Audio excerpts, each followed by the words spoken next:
Join me as I take on the challenge of exploring what it really means to find the way to eternal life. Eternal life. The concept has fascinated humanity for centuries, sparking debate and curiosity across various belief systems. It's a promise of immortality, of transcending the confines of our mortal existence. But have we ever stopped to think about what it truly means to live eternally? Is it simply a guarantee of endless years? Or is it something more profound?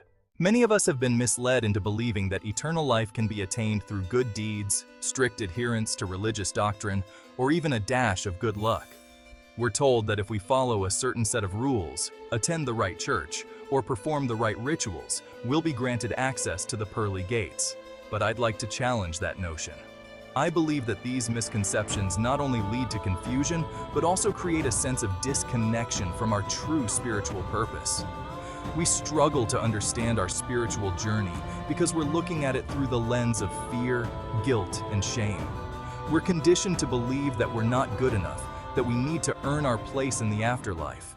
But what if I told you that this way of thinking is holding you back from experiencing the true essence of eternal life? This misconception is deeply rooted in our lack of self-awareness. We're so caught up in the external world that we neglect our inner world. We fail to recognize the divine spark within us, the spark that connects us to the universe and to each other. We're like leaves blown by the winds of expectation, never stopping to listen to the whispers of our own hearts. As we navigate the complexities of our spiritual journey, it's essential to recognize that eternal life is not something we can achieve through external means. It's not about doing more, being more, or accumulating more. It's about being still, listening, and allowing ourselves to be guided by our inner wisdom.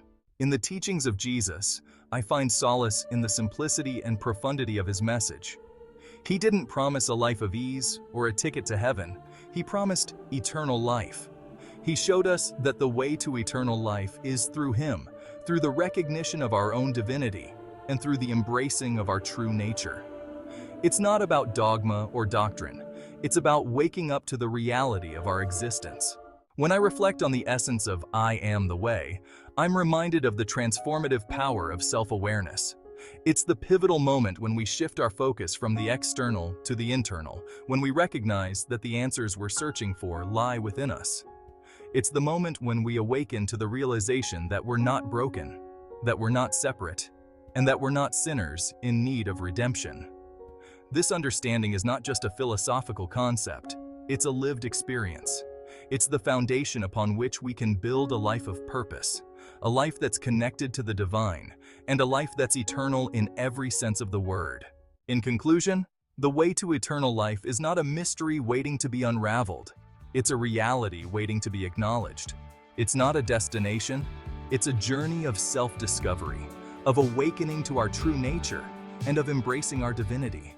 Thanks for joining me on this exploration of eternal life. I'd love to hear your thoughts on this topic in the comments below. If you're interested in exploring more on spiritual growth, be sure to check out my video on the power of mindfulness.